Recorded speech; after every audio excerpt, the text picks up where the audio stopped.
السلطات الغنية بالحديد ليها دور مهم قوي في علاج الأنيميا. في موسم البطاطا والرمان تعالوا نشوف عملناها ازاي. اللي بيخلي السلطة طعمها حلو ان يكون كل مكون فيها مختلف عن التاني، واللي بيعلي فايدتها اننا نستخدم مكونات بتكمل بعض زي الحديد وفيتامين سي.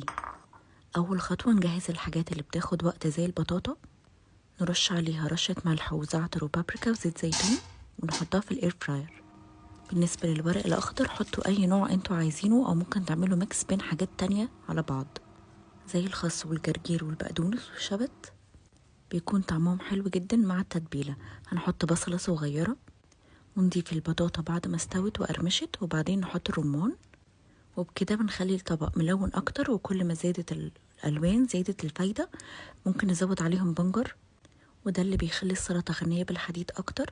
نحط عليهم دريسنج وحبة دبس رمان. استخدمت دريسنج جاهز من جرين هاوس، الدريسنج الإيطالي، بس ما تنسوش تضيفوه وقت التقديم. وبالهنا والشفا.